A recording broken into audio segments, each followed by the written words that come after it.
Кездескенше сау болыңыздар деп аяқтай салайық па, әлде тағы бір нәрсе дейін ба?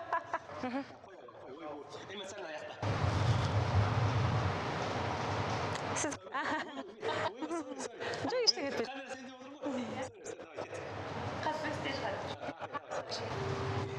Баршаңа сәлем. Бүгін біз СДУ университетінің негізінде құрылған СДУ Extension жайлы сөз қозғаймыз. Әрине, бұл орталық жайлы сөз қозғағанда Омарбек Көшкімбайұлы жайлы айтпасақ болмайды. Олай болса, осы орталықтың директоры бүгін бізде қонақта. Қош келдіңіз. Ең алғашқы сұрағым, жалпы Extension орталығының құрылуына не негіз болды? Бұл орталықтың мақсаты қандай? Қысқаша тарихында айтып берсеңіз.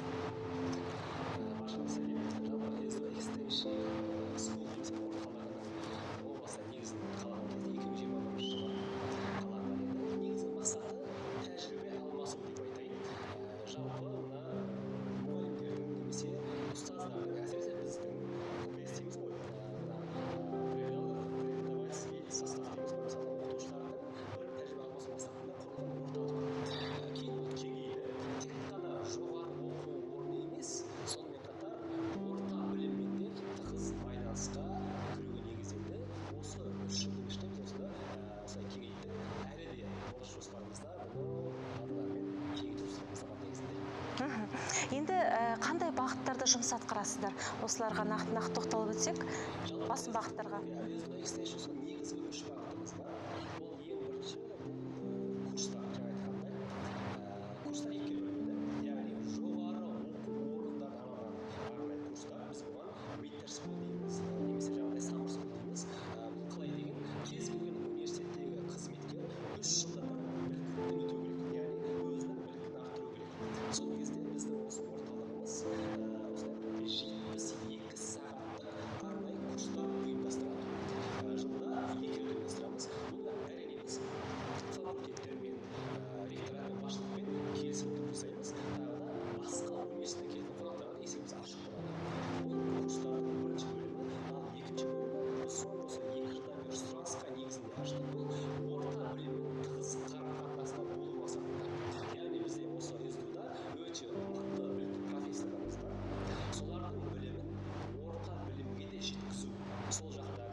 Оқушыларға.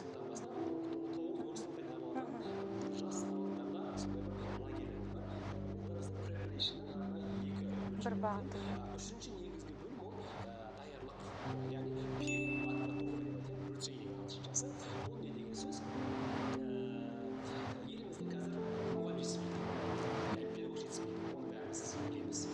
Бұл біріншіден. Екіншіден, министрліктің арнайы бір ережесі негізінде соңғы 3-4 жыл болды қателеспесем, қалай айтсам болады енді, бір жағынан кадр көбейту мақсатында, бір жағынан мысалы айтамын, аударма ісі мамандығын бітірген маман, негізі ағылшын супер, дұрыс па, өте күшті біледі, бірақ ол кісі мектепте жұмыс істей алмайды. Неге? Өйткені педагогикалық білім жоқ. диплом жоқ, білім жоқ. Демек методиканы білмейді деген сөз. Демек министрдің берген рұқсатымен қазір Қазақстанда небәрі менің білгенімше бір 3 негізгі топ университет бар, соның бірі СДУ. Переподготовканы біз қалай жасаймыз? Жалпы ол 47 сетистен тұрады, кредиттен тұрады, 418 сағат қателеспесем. Біз бұны 6 ай оқытамыз, онлайн түрде. Яғни ешқандай мұғалім бұл жерде жаңағыдай сабақтан немесе жұмыстан кету шарт емес. Кәдімгі кеш жақын 6-дан 8-9-ға дейін 4,5 ай онлайн сабақтар алады, күнделікті жолға кіреді, тапсырма міндетті орындайды. Соңғы 1,5 ай сол мектепке барып практика өтуі тиіс. Көрдіңіз бе? Демек жаңа аударма ісі бітірген маманымыз методиканы үйрену арқылы біздің переподготовканы оқыса, ертең бұл мектепте емін-еркін мұғалім бола алады. Дәл солай мысалы айталық IT мамандығы. Ол өте күшті IT маманы болуы мүмкін, бірақ ол информатика пәні мұғалім бола алмайды. Мысалы айталық математика, статистика деген мамандық бар, ғылыми бағыт. Күшті математик болуы мүмкін, бірақ математика пәні мұғалім болмағанда ол мектепте жұмыс істей алмайды. Сондықтан біз осыларға мүмкіндік береміз. Қалай? Переподготовка оқу арқылы 6 айдан кейін қолына мемлекет бекіткен сертификат, диплом дәрежесіндегі сертификат табыстаймыз. Ол бізден түлеп шыққаннан өзінің мектебіне барып емін-еркін мұғалім болады.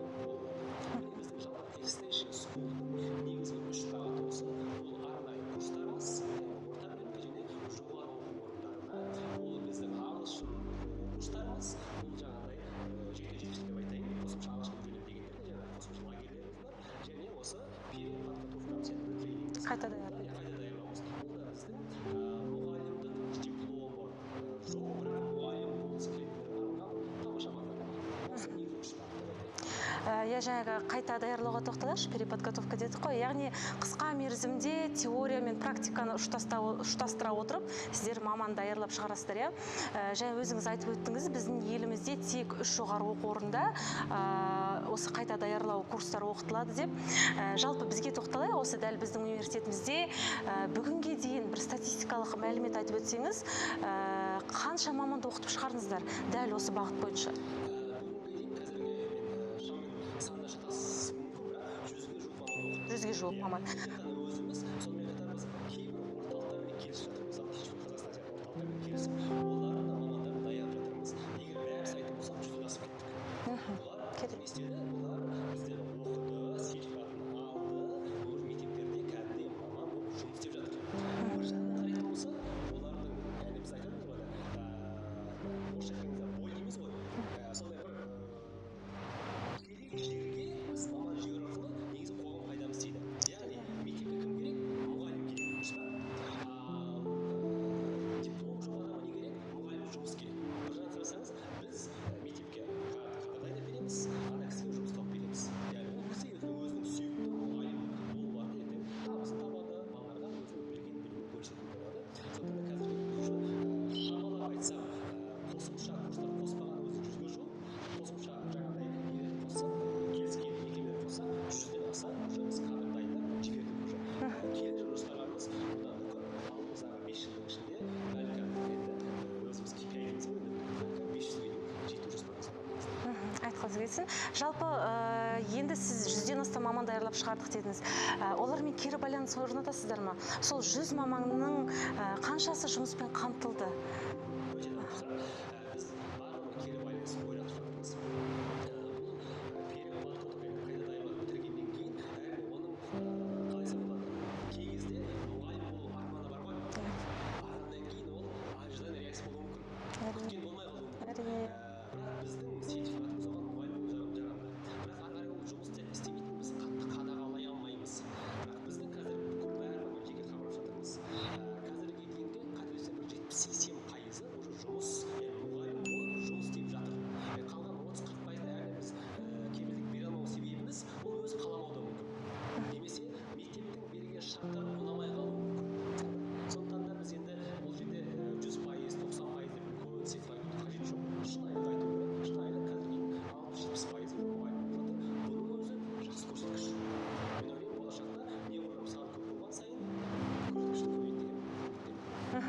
Және келесі бір бағытыңыз ағылшын тілін оқыту дедіңіз, оның ішінде жәйгі лагерлер болады дедіңіз, яғни бұл жерде оқушылар да қамтылады, иә. Қазір енді лагерь кезеңінің қызып тұрған шағы. Лагерьге оқушылар қабылдадыңыздар ма? Және сіздер ұсынатын лагерьдің өзге лагерьлерден қандай айырмашылығы бар? Немен ерекшеленесіздер? Біз бұл лагерьді осы жылы алғаш рет деп жатырмыз. Неге сұранысқа байланысты. Кіру себебіміздің тарихын айтайын. Мен өзім бірнеше елде болған адаммын. Сол кезде әсіресе Монғолияда болған кезде, Монғолияның сол жақтағы кісілермен кездескен кезде, біздің осы жердегі қазақ бауырларымыздың атамекеніне барып, бір кішігірім тіл үйренсе екен деді. Идея сол жақтан пайда болды. Одан ары осы идея келіп осыны дамытты. Дәл қазір біздің лагеріміз қазақстандықтар емес, шет елдегі адамдарға арналып отыр. Осы жылы солай. Келер жылдан бұйырса Қазақстаннан ашамыз. Биылға уже бір топ жиналды. Якутиядан 20-ға жуық бала келе жатыр. Олар бәрі 6, 7, 8 сыныптар, яғни кіші сыныптар. Мақсатымыз не? Мақсатымыз біріншіден жалпы Қазақстанымыздың тарихын көрсету. Ертең біз бұны бұйырса музейге апарамыз, көктемге апарамыз. Мен сізге айтайын, бір күні қазақ Asian Day деп қойдым. Яғни сол күні тек қана бауырсақ пісіріп береміз, бешбақ пісіреміз. Тіпті пикник атаған кезде арнайы қазақ ойындарын көрсететін боламыз болды. Ол да мен ойлаймын, шетелдіктердің Қазақстанға деген көзқарасын дамытады. Бұл біріншіден, екіншіден енді біздің университетіміз кішкене халықаралық деңгейде болғаннан кейін, бұл 7-8 сынып, 13 жылдан кейін ол помощник болады. Яғни бұл да көреді, осындай күшті университет бар екен деп, біздің университетке ұзақ перспективаға дейсіз ғой. біздің жоспарымыз ұзақ мерзімді. Бұл бірінші топ солай. Келесі топтарымызда осы шілде мен тамыз айында бұйырса біз жұмыс істеп жатырмыз қазір. Тәжікстан, Қырғызстан және Монғолия сол үш елдің өзіміздің бір серіктес мекемеміз бар. Сол жаққа хат жібердік. Осы шілде тамыз айларында сол мемлекеттерден де адамдар келіп жатса, бұл демек халықаралық деңгейдегі лагерь болмақ. Керемет. Жаңағы бірінші бағытыңызды айттыңыз. Бұл түрлі тренингтер жүргізесіздер. Мына мектеп мұғалімдеріне, яғни орта білім бағытында жұмыс атқарып жатқан мамандарға бұл бағыт бойынша бүгінге дейін қанша мамандар даярладыңыздар? Және жылына орта есеппен қанша тренинг жүргізесіздер? Өте дұрыс сұрақ. Жалпы бұл бағытта қазір енді курстар жатыр ғой. Курстарымыз 3 сағаттан 80 сағатқа дейін курстарымыз бар. 80 сағат. Осы жылы біз мына мемлекеттің реестріне кіргеннен кейін сұраныс әлдеқайда жоғары бола бастады. Тек қана осы мен 2024-тің статистикасын көрсететін болсам, қараңыз. Бір жылдың ішінде біз 2000-ға жуық маманды курстан өткіздік. 2000-ға жуық. Оның ішінде үлкен форум өткіздік. Бұл не деген сөз? Өткенде мына Алатау ауданы, Наурызбай ауданы, Талғар және Қарасайдан келген 100-ге, әр ауданнан 100-ге жуық директор орынбасары және завучтар және мұғалімдерді арнайы мектеп ата-ана оқушы деген бір тамаша форум өткіздік. Кері байланыс енді супер. Кері байланыстағы мен балды айтайын, 97% өте күшті кері байланыс. Неге? Өйткені біз жақта практикалық түрде кәдімгідей жаңағыдай мектепте болатын оқиғаларды қалай шешуге болады. Қазіргі заманда білесіздер ғой, мектеп ата-ана оқушы арасындағы қарым-қатынас қалай болу керек, қаншама жылдық тәжірибелі мамандарымыз осында бөліскен болады. Олар үлкен конференция ұйымдастырды. Одан бөлек Қазақстанда алғаш рет университет қолдаған профориентационный бір неседе біз конференция өткіздік. Бұл жерде де халықаралық деңгейде болды. 72 Монғолиядан, Қырғызстаннан және Қазақстаннан 72 профориентацияға қызығатын, яғни кәсіби бағыт берушілерді жинадық. Сондай бір үлкен форум өткіздік. Бұл тек қана форум. Одан бөлек ғылыми жоба, профориентация дейміз, жаңағыдай финансовый грамотность дейміз.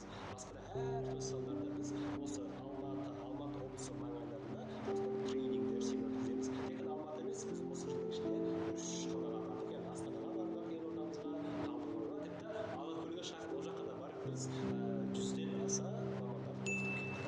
Келер жыл жоспарымыз бұйырса бүкіл Қазақстанды қамту, яғни осы СДУ Extension School мамандары бәлкім келер жылы СДУ қонақ болуы мүмкін. Бұл дейміз сыртта осылай семинар тренинг өткізу мүмкін. Себебі сұраныс өте жоғары.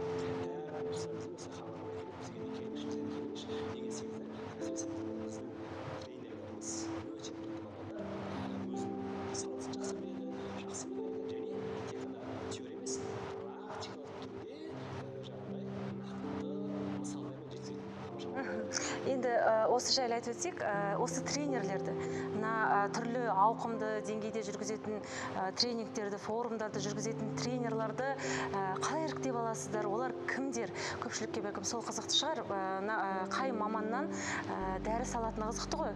Соларға тоқталып өтіңізші. Олар кімдер? Осы СДУ университетінен бе, жоқ басқа жоғарғы оқу орындарынан ба? Жалпы бұл тренер міндетті түрде біз сұрыптаймыз. Белгілі фильтрациямыз бар. Ол тек қана өзінің мамандығын жақсы білу шарт емес. Және сол білген нәрсесін халыққа жеткізе білу де өте маңызды. Әрине. Өйткені тренердің басты мақсаты өзі білдім емес, білгенін жеткізе білу өте маңызды. Сол кезде ең мықты педагог, мықты тренер деп есептейміз. Сондықтан да біз міндетті түрде бір арнайы комиссиямыз бар. Осы комиссиядан өту керек. Мысалы, мен сізге айтайын, былтыр осы мен тренер болғым керек деп заявка берген 50 адамнан біз небәрі бір 13-14 қабылдадық. Яғни былай қарасаңыздар өте бір қандай десем болады, бір белгілі деңгейде этапты бір не бар, бізде бір жоспарлы түрде бәрін тексереміз. Мына тренер кімдер? Жалпы тренерлердің басым бөлігі өзіміздің оқытушыларымыз, профессорларымыз. Неге өйткені біз оны көреміз, білеміз, жұмысын жақсы білеміз, деканнан, ректордың жақсы ұсыныстарды, жаңағы озықтар дейміз ғой, кері байланысты білеміз. Оның студенттерге берген тамаша нәтижесін көріп жатырмыз. Мен ойлап жатырмын, осы профессорлар тек қана оқушыларға, студенттерге емес, басқа университеттегі мамандарға да, немесе басқа мектеп ұжымдарына да осы маман жаңағы білген білімін жеткізу керек деп ойлаймын. Сондықтан да жалпы біздің тренердің басым бөлігі СДУ, осы университеттің оқытушылары, ал сыртта келгендер бар ма? Бар. Әсіресе кейбір салаларда біздің оқытушыларымыз жеткіліксіз болса, немесе басқа жердің оқытушысы, немесе тренері одан әрмен танымал болса, немесе осы салада мықты эксперт болса, оны шақырамыз. Яғни аутсорсинг керек. Өзінің сол жаңағыдай тренинг, семинарын өткізеді, біз сол көлемде оны арнайы шақырып отырмыз. Ол бізге жаңағыдай ашық түрде бәрін жариялаймыз, алдын ала келісім жүргіземіз, бәрі біздің комиссиядан өтетін болады. Байқағанымдай, жыл өткен сайын, уақыт өткен сайын сіздердің жұмыс істеу бағыттарыңыздың аясы кеңейіп келе жатыр екен, және лагерьді қолға алдық дедіңіздер. Енді жоспарларыңызбен бөлісіп өтсеңіз, алдағы уақытта қандай бір жаңашылдық бәлкім жоспарларыңызда бар шығар енгізу? Соған тоқталып өтсеңіз. Жалпы бұл жаңашылдық бізде бар. Тағы да бір бағытты бәлкім қолға алуды жоспарлап отырған боларсыздар. Ең алдымен осы біздегі негізі 3 бағыт бар. Бұл қоғамда ең қажет бағыт. Біз ең алдымен осы дамыту, ең бірінші бізге қойылған мақсат, және өзіміз де осында қалап жатырмыз. Біз қазір өзіміздің потенциалды жақсы білеміз.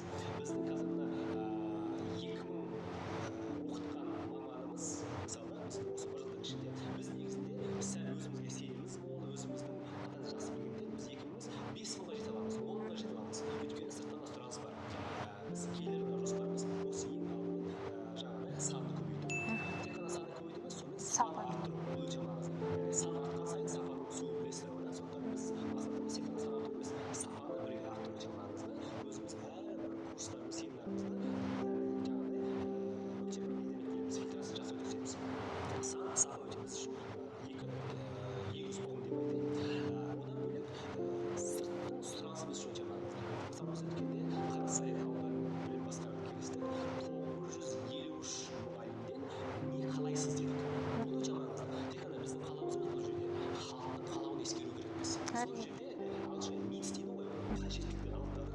Сол кезде мысалы бізге 953 мектеп ұстаздарының арасында топ 10 бағыт алдық. Қазір осы бағытпен жұмыс істеп жатырмыз. Осы бағытты тағы да дамытамыз бұйырса. Бұл екінші күш жағымыз. Үшінші жағымыз, енді біз мемлекеттік реестрге кіргендіктен жауапкершілік одан әрмен артты. Демек біз ертең әрбір сөзіміз мемлекеттік деңгейде күші бар. Демек біз сапаны 10 есе арттыру керекпіз. Бұл бізге жауапкершілік беріп жатыр. Одан әрмен мемлекеттік деңгейге кіргеннен кейін сұраныс та көбейіп жатыр. Қазір біз 10 бағыт дедік, бәлкім келер жылы 20 бағыт болуы мүмкін. Біз осы бағытта жұмыс істеп жатырмыз. Бұйырса келер жылға мен осы жаңағыдай 20 облысымен бұйырса келіп жатқан тырысып жатырмыз. 20 облыстың білім басқармасы, келіп 20 облыс, 14 жаңағы облыс, одан кейін үлкен қалалар. Біз өз жоспарымызда 20 жерге бару, сол жақта білім басқармасы аудан көлемінде, қала көлемінде, облыс көлемінде жұмыс істеп, солардың қажетін анықтап, соған сай жаңа бір продукт дейміз ғой, жаңа бір өнім дайындауы негізгі мақсатымыз осы. Жалпы жаңағы бірінші бағыттарыңызға келейік қайтадан. Сіз профориентологтар жайлы айтқан болатынсыз. Осыған байланысты алдағы уақытта қандай да бір шара өткізу жоспарда бар ма мына жаз кезеңінде? Әсіресе енді бұл жайлы да айтып өтсеңіз болады. Мысалы, профориентолог деген бұл жаңағы талапкерге, мектеп бітіруші түлекке мамандық таңдауға көмектесетін маман, адам өміріндегі ең маңызды кезеңнің бірі жаңылмай мамандық табу ғой, өзінің жанына жақын мамандық табу. Себебі мамандық таңдаудан қателесу, ол енді оның соңы жаңағыдай адам өз-өзін жоғалтып алады, былайша айтқан кезде. Яғни бұл маманның иығындағы жауапкершілік өте үлкен. Ал дәл қазір осы қызған шақ. Міне түлектеріміз мектеп бітірді. Қазір көпшілігі, енді жартысы деп айтайық, өзінің қандай мамандық таңдайтынын анықтап қойған болар. Бірақ әлі күнге дейін оны білмей отырған, енді көзі жаутаңдап, мұғаліміне бір, ата-анасына бір жаутаңдап отырған оқушыларымыз да бар. Осы бағытта қандай қызмет атқарып жатсыздар? Қандай шараны бәлкім жүзеге асырасыздар алдағы уақытта жаңағы оқушыларға көмек ретінде?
маман. Временный комиссияға барып емдерін тапсырады.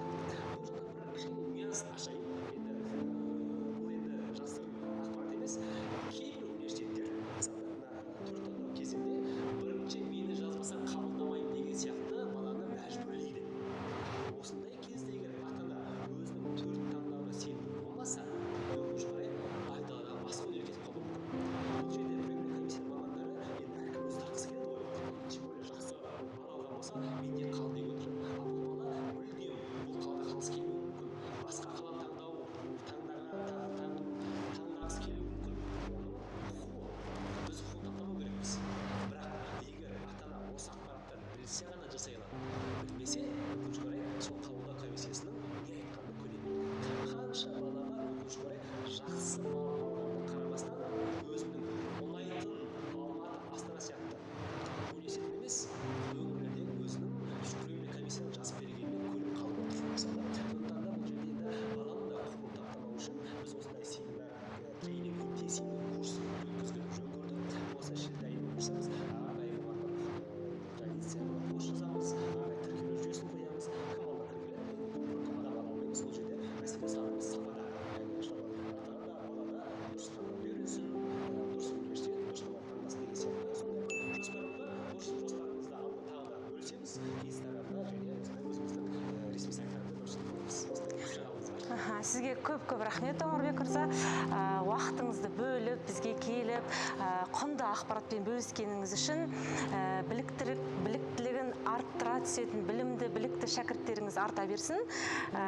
Бүгін бізде қонақта экстеншн орталығының директоры Омарбек Көшкімбайұлы болды. Сіздерге аз да болса бір құнды ақпарат бердік деп ойлаймыз. Қандай да бір сұрақтарыңыз болса, төменде комментарийге жаза отырыңыздар. Кездескенше.